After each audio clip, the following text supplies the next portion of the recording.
हमारे सांस्कृतिक प्रतीकों पर जाएंगे तो यह गहरे से अनुभूत होगा कि वहाँ बाह्य पक्ष ही महत्वपूर्ण नहीं है, बल्कि विचार उजास में परंपराबद्ध ज्ञान की जड़ें वहाँ पल्लवित और पुष्पित हुई है।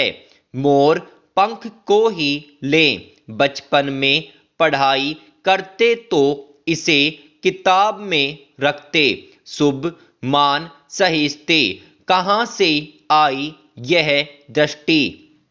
कथा आती है कि गीत गोविंद की रचना करने वाले जयदेव तब राधा माधव लीला रच रहे थे। एक पद में वह अटक गए। सुबह से सांझ होने को आई, कविता पूरी ही नहीं हुई। ऊहापोह में वह नहाए ही नहीं। पत्नी ने कहा, आप नहाकर भोजन कर लें, संभव है नया कुछ पा जाए। अनमने जयदेव नदी तट को हो लिए।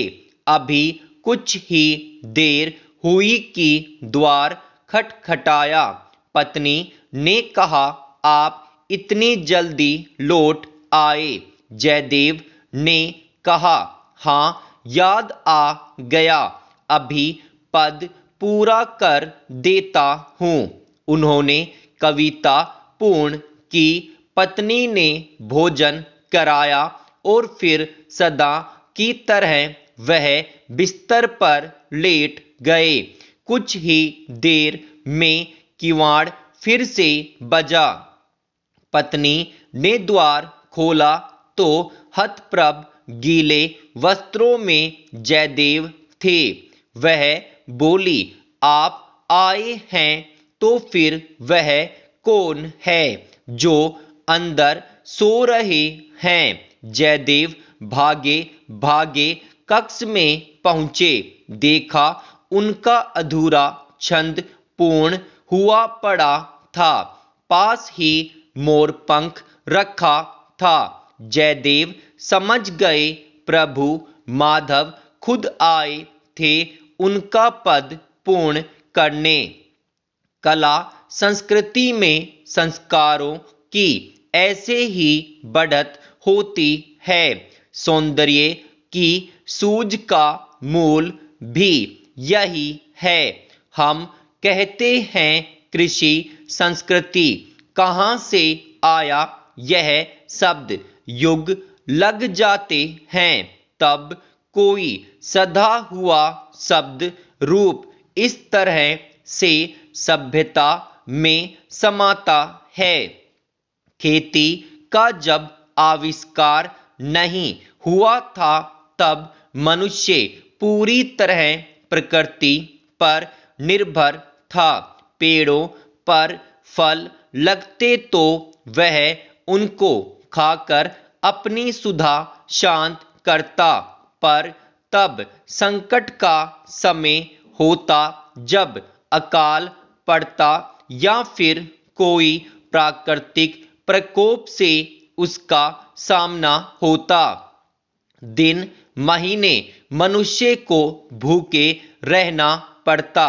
ऐसे ही तब किसी मनुष्य को सूझा होगा कि कैसे धरती में बीज समाता है और अन्न उपजता है, कैसे पेड़ पर फल लगते हैं। बस फिर क्या था? जंगल के एक हिस्से की सफाई कर मनुष्य ने झूम खेती प्रारंभ कर दी।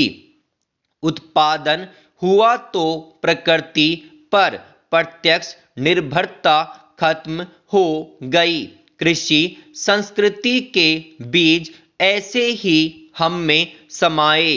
जीवन को अर्थ देने वाली या फिर नए ढंग से देखने की दृष्टि जहां भी हमें मिली है, हमने उसे सहेजा है। पर जहां उस दृष्टि का मूल हमें नहीं मिला, हमने उसे ईश्वर प्रदत्त कहा है। वेदों को ईश्वरीय ज्ञान कहा गया है। क्यों? इसलिए कि तब लिपि का आविष्कार नहीं हुआ था। ऋषियों के गूढ़ ज्ञान को पीढ़ी दर पीढ़ी कंठस्थ सहेजा गया। ऋतु परंपरा से यह आगे बढ़ा, पर लिपि के आविष्कार से इन्हें पुस्तकार मिला। वैदिक काल में चित्रकला नहीं थी, परंतु रूप कल्पना थी। बृहदारण्यक उपनिषद में अश्वमेध यज्ञ के स्थान पर इस सारे विश्व को अश्व के रूप में मानकर उसका ध्यान योग द्वारा यज्ञ का निर्देश है।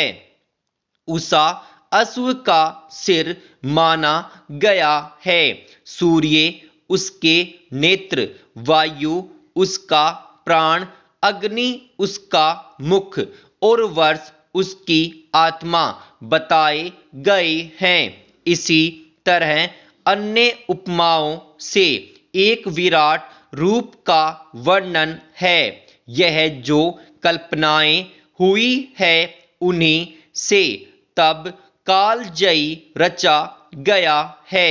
मूर्ति शिल्प में, संगीत में या नृत्य में कोई नई उपज नहीं है। नाट्य में कथा को नई दृष्टि से सहेजा गया है, तो उसमें अंतर का यह अन्वेषण ही प्रमुख आधार रहा है। सीमा सुरक्षा बल ने एक बार फिर भारत में अराजकता फैलाने के पाकिस्तान के नापाक मंसूबों का खुलासा किया है। इस बार यह मामला ड्रोनों से जुड़ा है।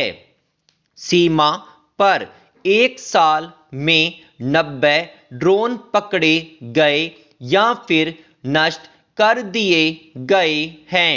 इनके साथ आए नशीले पदार्थ और हथियार भी जब्त कर लिए गए। पंजाब से सटी सीमा पर 81 व राजस्थान से सटी सीमा पर पाकिस्तान से आए 9 ड्रोन गिराए गए हैं। ड्रोन के जरिए ड्रग्स और हथियारों को भारत की सीमा में भेजने से पाकिस्तान के इरादों का साफ पता चलता है।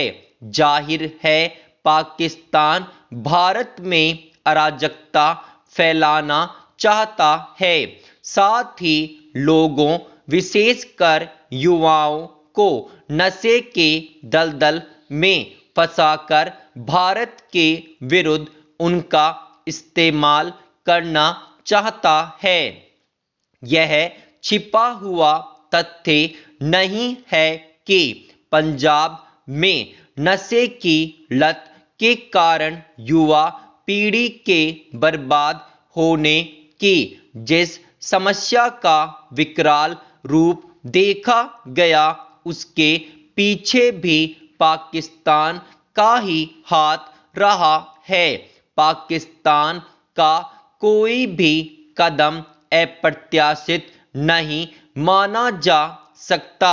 वह भारत में अस्थिरता और हिंसा के बीज बोने के लिए हर समय तैयार रहता है। इसके लिए वह नए नए रास्ते खोजता है, कभी आतंकी हमलों के जरिए तो कभी हथियारों और ड्रग्स की तस्करी के रूप में। उसकी कारस्तानियां सामने आती रहती है।